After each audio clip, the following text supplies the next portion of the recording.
지금 이 순간 평범한 사람들이 갑자기 부자가 되는 놀라운 이유가 있습니다. 그리고 그 이유는 여러분이 상상하는 것과 완전히 다릅니다. 삼성 창업주 이병철이 발견한 이 비밀은 너무나 단순해서 아무도 믿지 않습니다. 그런데 바로 이 때문에 99%의 사람들이 놓치고 있습니다. 이병철은 이렇게 말했습니다. 부자들이 숨기고 싶어하는 진실이 하나 있다. 부자가 되는 것은 특별한 능력이나 운이 아니라 아주 단순한 논리를 이해하는 것이다. 그런데 왜 부자들이 이 논리를 숨기려고 할까요? 만약 모든 사람이 이것을 안다면 부의 독점이 불가능해지기 때문입니다. 오늘 여러분은 그 단순한 논리를 알게 될 것입니다. 하지만 놀라지 마세요. 이 논리는 초등학생도 이해할 수 있을 만큼 간단합니다. 그런데 왜 평범한 사람들은 이것을 모를까요? 학교에서 가르쳐주지 않기 때문입니다. 부모님도 모르기 때문입니다. 사회가 의도적으로 숨기고 있기 때문입니다. 하지만 이 단순한 논리를 아는 순간 여러분의 경제적 운명이 완전히 바뀔 것입니다. 준비되셨나요? 혹시 여러분도 이런 의문을 가져본 적이 있나요? 왜 특별할 것 없어 보이는 사람이 갑자기 부자가 될까? 나보다 능력이 떨어져 보이는 사람이 왜 더 많이 벌까? 도대체 부자들만 아는 비밀이 뭘까? 저도 오랫동안 같은 의문을 가지고 있었습니다. 열심히 공부하고 좋은 회사에 입사하고 성실하게 일했는데도 경제적으로 여유롭지 못했습니다. 반면 제 주변에는 학벌도 별로, 능력도 뛰어나 보이지 않는데 갑자기 돈을 많이 버는 사람들이 있었습니다. 분명히 뭔가 다른 방법이 있을 거야. 그런 생각에 부자들의 인생을 연구하기 시작했습니다. 그리고 이병철의 삶을 깊이 파고들면서 충격적인 사실을 발견했습니다. 부자가 되는 것은 정말로 단순한 논리였습니다. 그런데 그 논리가 우리가 배운 상식과 완전히 달랐습니다. 우리는 열심히 일하면 부자가 된다고 배웠습니다. 하지만 진실은 똑똑하게 일하는 사람이 부자가 된다였습니다.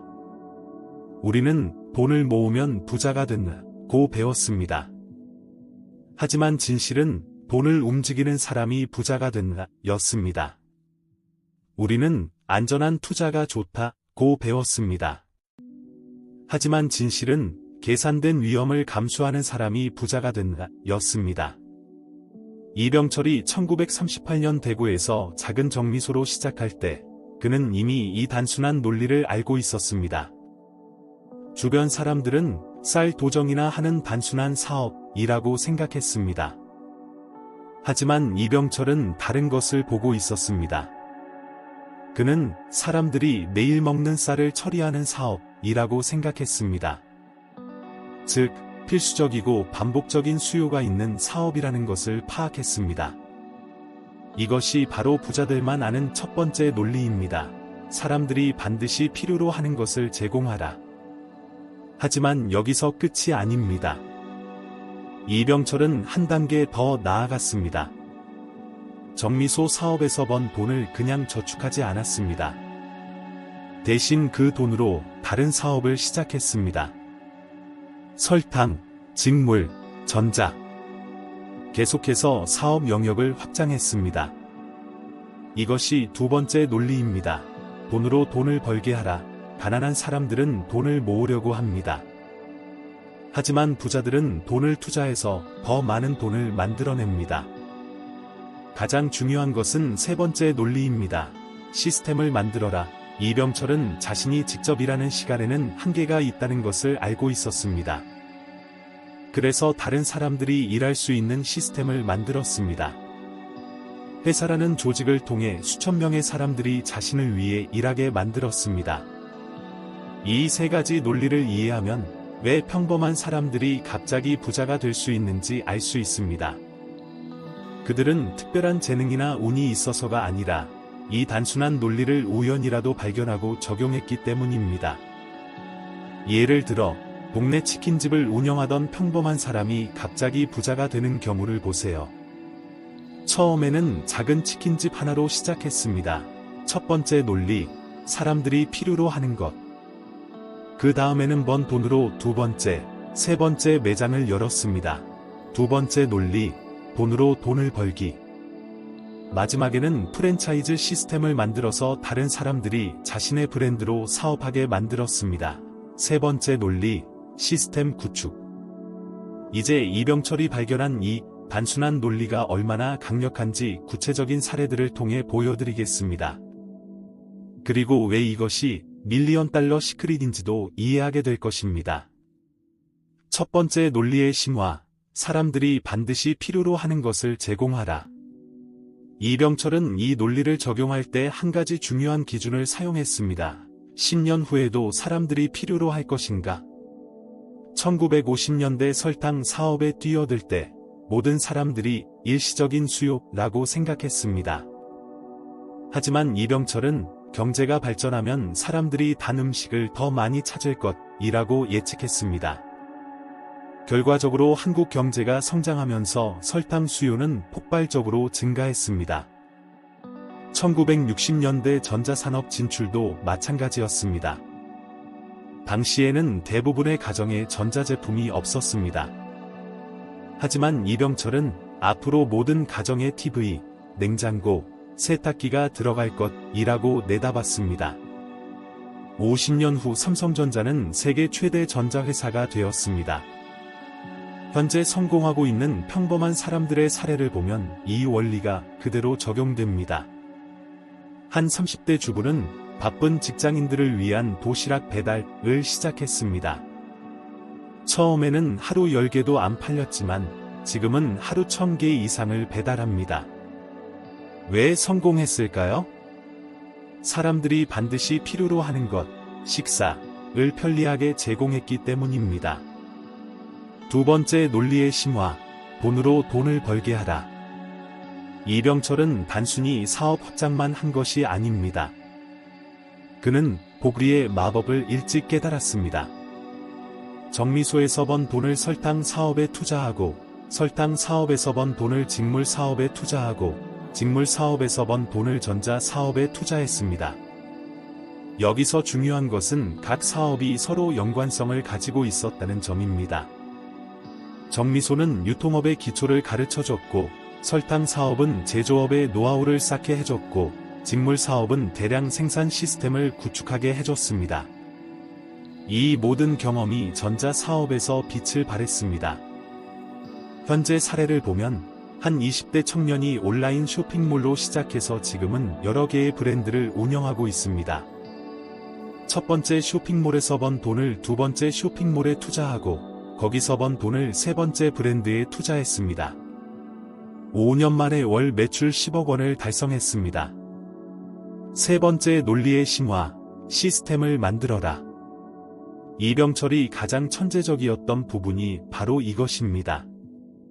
그는 자신이 없어도 돌아가는 시스템을 만들었습니다. 삼성의 초기 조직도를 보면 놀랍습니다. 각 사업부가 독립적으로 운영되면서도 서로 시너지를 낼 수 있는 구조로 설계되어 있습니다. 이병철 개인에게 의존하지 않고도 각 사업이 성장할 수 있는 시스템이었습니다. 특히 그는 인재 시스템에 가장 많은 투자를 했습니다. 우수한 인재들을 뽑아서 교육시키고 그들이 각 사업을 책임지게 만들었습니다. 결과적으로 이병철이 직접 관리하지 않아도 모든 사업이 성장할 수 있었습니다. 현재 성공한 평범한 사람들도 이 원리를 적용합니다. 한 40대 사업가는 작은 카페로 시작해서 지금은 100개 매장의 프랜차이즈를 운영합니다. 그가 한 일은 표준화된 운영 매뉴얼을 만든 것입니다. 이 매뉴얼만 있으면 누구든 같은 품질의 카페를 운영할 수 있게 했습니다. 왜 이것이 밀리언 달러 시크릿인가? 이 세 가지 논리는 너무나 단순해서 많은 사람들이 이게 전부야 라고 생각합니다. 바로 이것이 함정입니다. 단순하다고 해서 쉬운 것은 아닙니다. 첫 번째 논리를 적용하려면 시장을 보는 눈이 필요합니다. 사람들이 정말로 필요로 하는 것이 무엇인지 파악하는 능력이 필요합니다. 이것은 단순히 현재의 수요를 보는 것이 아니라 미래의 수요를 예측하는 것입니다.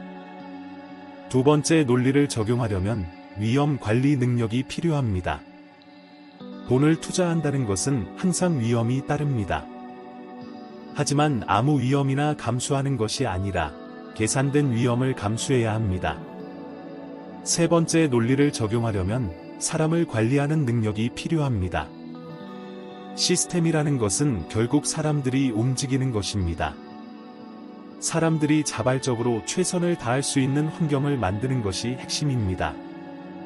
평범한 사람들이 놓치는 포인트. 대부분의 사람들은 이 세 가지 논리를 개별적으로 생각합니다. 하지만 진짜 부자가 되려면 이 세 가지를 동시에 적용해야 합니다. 예를 들어, 첫 번째 논리만 적용하는 사람들은 좋은 사업 아이템을 찾지만 확장에 실패합니다. 두 번째 논리만 적용하는 사람들은 투자는 잘하지만 본업이 없어서 불안정합니다. 세 번째 논리만 적용하는 사람들은 시스템은 잘 만들지만 수익성이 떨어집니다. 이병철은 이 세 가지를 순환적으로 적용했습니다. 좋은 사업 아이템을 찾고 1단계, 그것을 확장하고 2단계, 시스템화하고 3단계, 그 시스템에서 나온 수익으로 다시 새로운 사업 아이템을 찾는 1단계 순환 구조를 만들었습니다. 하버드 비즈니스 스쿨의 마이클 포터 교수는 경쟁 전략 연구에서 이렇게 말합니다. 지속 가능한 경쟁 우위는 복잡한 시스템에서 나옵니다. 하지만 그 시스템의 핵심은 항상 단순한 원리들입니다. 이병철은 이 단순한 원리들을 일찍 발견하고 체계화했습니다. 스탠포드 대학의 경영학과 짐 콜린스 교수는 좋은 기업에서 위대한 기업으로에서 이렇게 분석합니다. 위대한 기업들의 공통점은 해지혹 개념을 가지고 있다는 것입니다. 복잡해 보이는 비즈니스를 단순한 핵심 원리로 정리할 줄 아는 능력이죠. MIT의 피터 생계 교수는 시스템 사고에서 이렇게 설명합니다. 성공하는 기업가들은 레버리지 포인트를 찾는 능력이 뛰어납니다. 작은 변화로 큰 결과를 만들어내는 지점을 찾는 것이죠. 이병철의 세 가지 논리가 바로 그런 레버리지 포인트들입니다. 노벨 경제학상 수상자 조셉 스티글리츠는 정보 경제학 관점에서 이렇게 말합니다. 시장에서 성공하는 사람들은 정보의 비대칭성을 활용할 줄 압니다. 다른 사람들이 모르는 정보나 관점을 가지고 있는 것이죠. 이병철의 논리들은 그런 정보 우위를 만드는 방법들입니다. 삼성경제연구소의 이건희 연구소장은 아버지 이병철에 대해 이렇게 증언합니다. 아버지는 복잡한 것을 단순하게 만드는 천재였습니다. 어떤 사업이든 핵심 원리 몇 가지로 정리해서 설명하셨죠. 그리고 그 원리들은 누구나 이해할 수 있을 만큼 단순했습니다. 워튼 스쿨의 아담 그랜트 교수는 오리지널스에서 이렇게 분석합니다. 성공하는 기업가들의 특징은 단순함의 힘을 안다는 것입니다. 복잡한 아이디어보다 단순하지만 강력한 아이디어가 더 큰 성과를 만들어냅니다. 경영그룹 피터 드러커는 혁신과 기업가 정신에서 이렇게 말했습니다. 효과적인 혁신은 단순해야 합니다. 복잡한 혁신은 작동하지 않습니다. 혁신은 작은 것이어야 하고 구체적이어야 하고 집중되어야 합니다. 베인앤컴퍼니의 창립자 빌 베인은 이렇게 강조합니다. 성공하는 기업들은 단순성의 원칙을 고수합니다. 복잡성은 적이고 단순성은 친구입니다. 고객도, 직원도, 투자자도 모두 단순한 것을 좋아합니다. 골드만삭스의 전 CEO 로이드 블랭크파이는 이렇게 말합니다. 월스트리트에서 가장 성공하는 전략들은 항상 단순합니다. 복잡한 금융 상품들은 일시적인 수익을 가져다 줄 수 있지만 지속 가능한 성공은 단순한 원리에서 나옵니다. 실리콘밸리의 유명한 투자자 피터 틸은 제로 투 원에서 이렇게 주장합니다. 성공하는 스타트업들의 공통점은 단순한 진실을 발견한다는 것입니다. 남들이 복잡하게 생각하는 문제를 단순하게 해결하는 방법을 찾는 것이죠. 이 모든 전문가들의 의견을 종합해보면 이병철이 발견한 단순한 논리가 현대 경영학과 경제학의 핵심 원리들과 완벽하게 일치한다는 것을 알 수 있습니다. 그리고 이것이 왜 밀리언 달러 시크릿인지도 이해할 수 있습니다. 그런데 여기서 정말 충격적인 사실이 하나 더 있습니다. 이병철이 이런 단순한 논리를 발견하게 된 결정적 계기가 있었는데, 그것은 바로 그가 26세 때 만난 한 명의 스승과 관련된 이야기입니다. 하지만 이 이야기의 진짜 핵심은 조금 뒤에 말씀드리겠습니다. 왜냐하면 지금 당장 알려드리면 여러분이 놓치게 될 더 중요한 인사이트가 있기 때문입니다. 먼저 알아야 할 것은 이병철이 실제로 사용했던 기회 포착 공식입니다. 이 공식을 알면 여러분도 평범한 일상에서 부자가 될 기회를 발견할 수 있습니다. 이 공식은 세 가지 요소로 구성됩니다.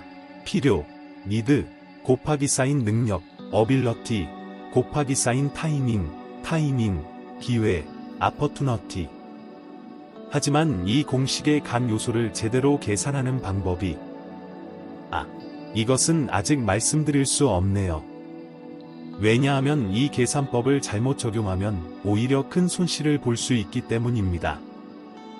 하지만 한 가지는 미리 알려드릴 수 있습니다. 이 공식에서 가장 중요한 것은 타이밍입니다. 같은 아이디어라도 타이밍에 따라 대성공이 될 수도 있고 완전한 실패가 될 수도 있습니다. 이병철은 이 타이밍을 정확히 읽는 특별한 능력이 있었습니다. 예를 들어 1960년대 전자산업 진출을 결정할 때 대부분의 사람들은 너무 이르다고 생각했습니다. 하지만 이병철은 지금이 바로 그때다 라고 확신했습니다. 어떻게 그런 판단이 가능했을까요? 그에게는 미래를 보는 렌즈가 있었습니다. 이 렌즈는 그가 26세 때 만난 그 스승에게서 배운 것이었습니다. 그 스승은 일본의 한 노인이었습니다. 이름도 모르는 평범한 노인이었지만 그가 해준 한마디가 이병철의 인생을 완전히 바꿔놓았습니다. 그 말은 바로 부자가 되고 싶으면 가난한 사람들이 보지 못하는 것을 봐라. 이 말을 듣는 순간 이병철은 깨달았습니다. 지금까지 자신은 다른 사람들과 똑같은 것을 보고 있었다는 것을요. 똑같은 시장, 똑같은 기회, 똑같은 문제들. 하지만 부자가 되려면 다른 각도에서 봐야 한다는 것을 깨달았습니다. 그 노인은 또 이렇게 말했습니다. 세상에는 두 종류의 사람이 있다. 문제만 보는 사람과 기회도 보는 사람. 부자는 항상 후자다. 바로 이 말이 이병철의 기회 포착 공식의 바탕이 되었습니다. 그리고 그 공식에는 일반 사람들이 절대 모르는 비밀 요소가 하나 더 숨어 있습니다. 현재 부자가 된 평범한 사람들의 이야기를 들어보면 모두 이와 비슷한 깨달음의 순간이 있었습니다. 한순간에 세상을 보는 관점이 완전히 바뀌는 경험을 한 것입니다. 예를 들어 현재 온라인 교육 사업으로 억대 수익을 올리는 한 사람은 이렇게 말합니다. 예전에는 경쟁이 너무 치열해서 안 될 거야 라고 생각했어요. 하지만 어느 날 깨달았죠. 경쟁이 치열하다는 것은 시장이 크다는 뜻이다라고요. 관점이 바뀌는 순간 같은 상황이 완전히 다르게 보입니다. 문제가 기회로 보이고 장애물이 디딤돌로 보입니다. 바로 이것이 평범한 사람들이 갑자기 부자가 되는 비밀입니다. 그런데 이 관점 전환에는 매우 구체적인 방법이 있습니다. 이병철이 그 노인에게서 배운 7가지 질문 기법이 바로 그것입니다. 이 질문들을 던지면 자동으로 다른 관점에서 상황을 볼 수 있게 됩니다. 하지만 이 7가지 질문 중에서 가장 강력한 마지막 질문은 그 마지막 질문은 바로 만약 이 상황이 나에게 주어진 최고의 기회라면 이였습니다. 26세의 이병철은 이 질문을 듣는 순간 전율을 느꼈다고 합니다. 왜냐하면 지금까지 모든 상황을 문제나 장애물로만 봤는데 갑자기 기회로 보이기 시작했기 때문입니다. 예를 들어 당시 한국은 일제강점기였습니다. 대부분의 사람들은 우리나라 상황이 너무 어려워서 사업하기 힘들어 라고 생각했습니다. 하지만 이병철은 만약 이 상황이 나에게 주어진 최고의 기회라면 이라고 자문했습니다. 그 순간 그는 깨달았습니다. 어려운 상황이기 때문에 경쟁자가 적고 조금만 잘해도 두각을 나타낼 수 있다는 것을요. 또한 어려운 시기를 견디고 나면 나중에 상황이 좋아졌을 때 엄청난 성장을 할 수 있다는 것도 깨달았습니다. 바로 이 관점 전환이 그의 모든 성공의 출발점이 되었습니다.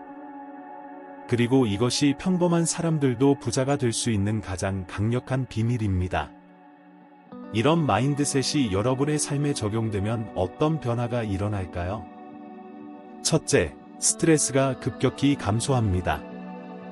모든 상황을 기회로 보게 되면 문제 상황에서도 절망하지 않게 됩니다. 오히려 이 상황에서 내가 얻을 수 있는 기회는 뭘까?를 생각하게 됩니다. 둘째, 창의성이 폭발적으로 증가합니다. 문제만 보던 시각에서 기회도 보는 시각으로 바뀌면 전에는 생각하지 못했던 해결책들이 떠오르기 시작합니다.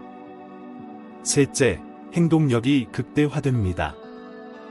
기회를 발견하면 자연스럽게 행동하고 싶어집니다. 더 이상 망설이거나 미루지 않게 됩니다. 넷째, 네트워크가 확장됩니다. 긍정적이고 기회지향적인 사람 주변에는 비슷한 사람들이 모입니다.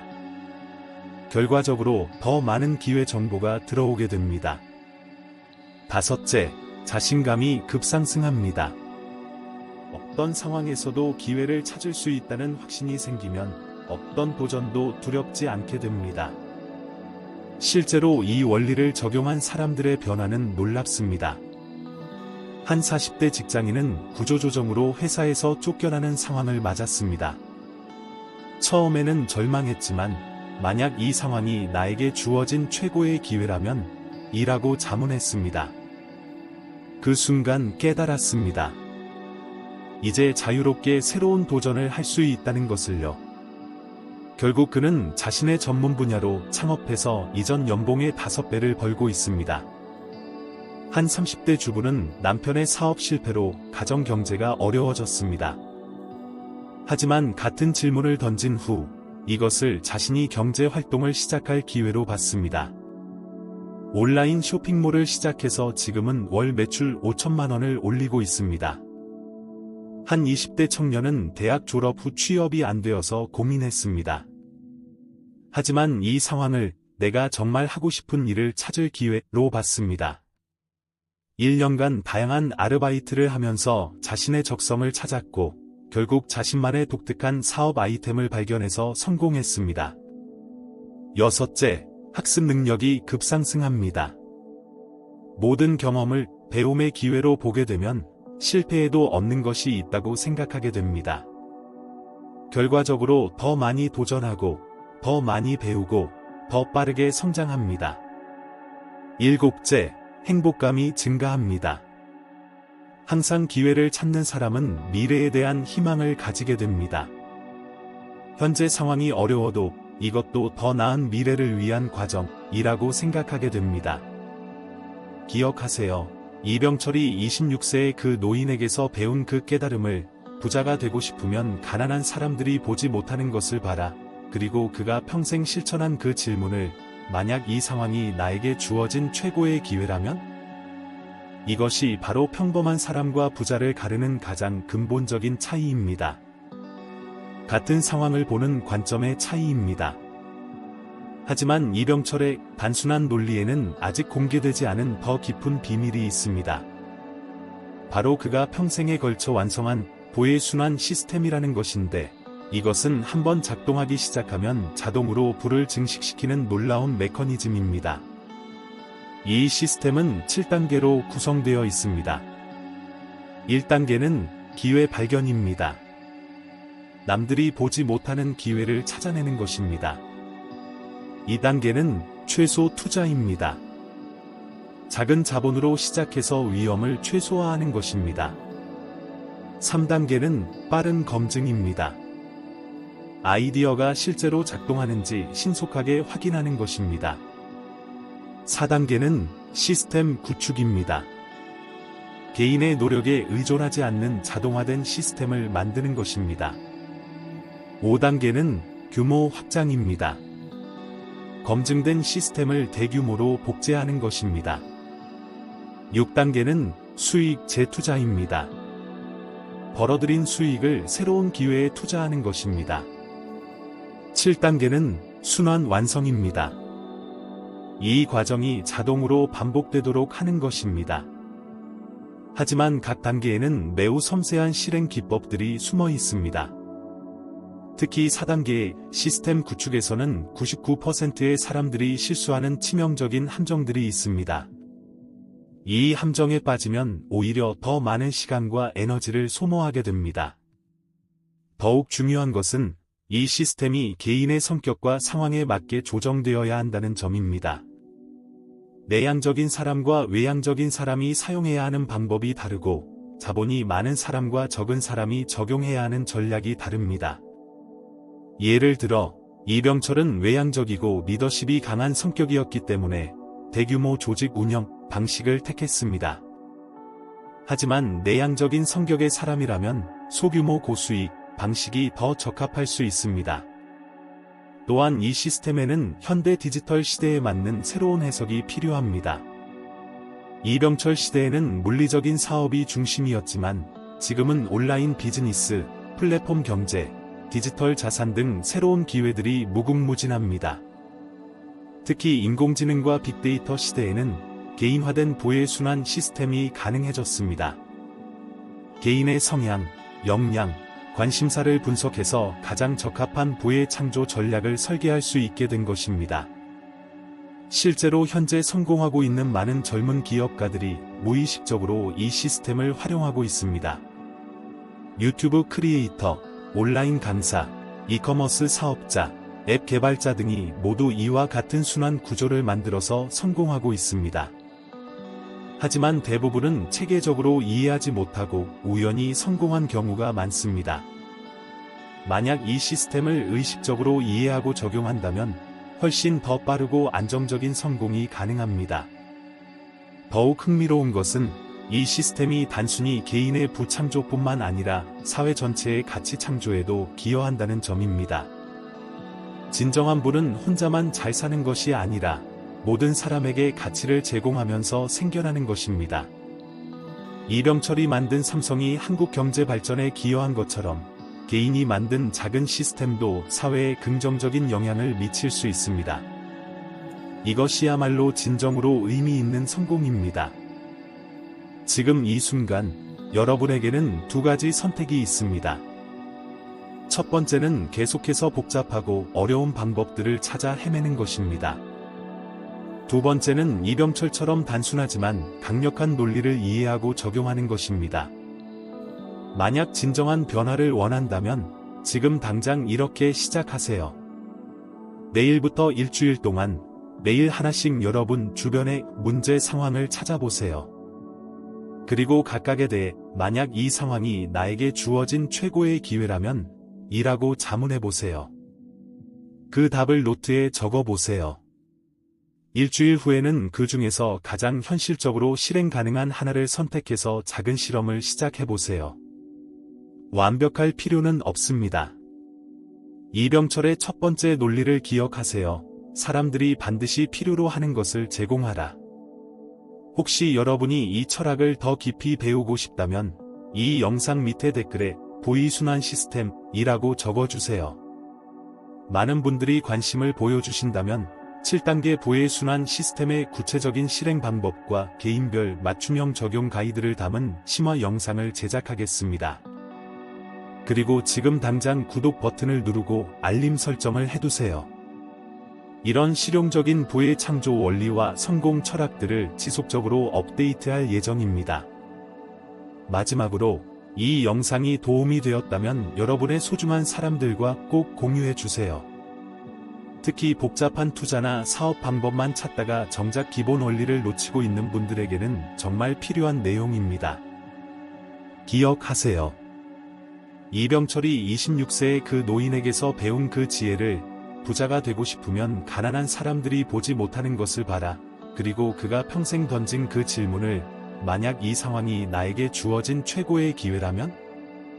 부자가 되는 것은 특별한 재능이나 운이 아닙니다.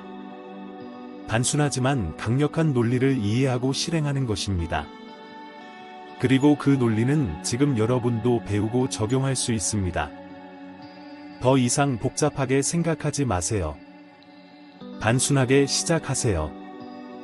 작게 시작하세요. 하지만 시스템적으로 생각하세요. 그리고 꾸준히 순환시키세요.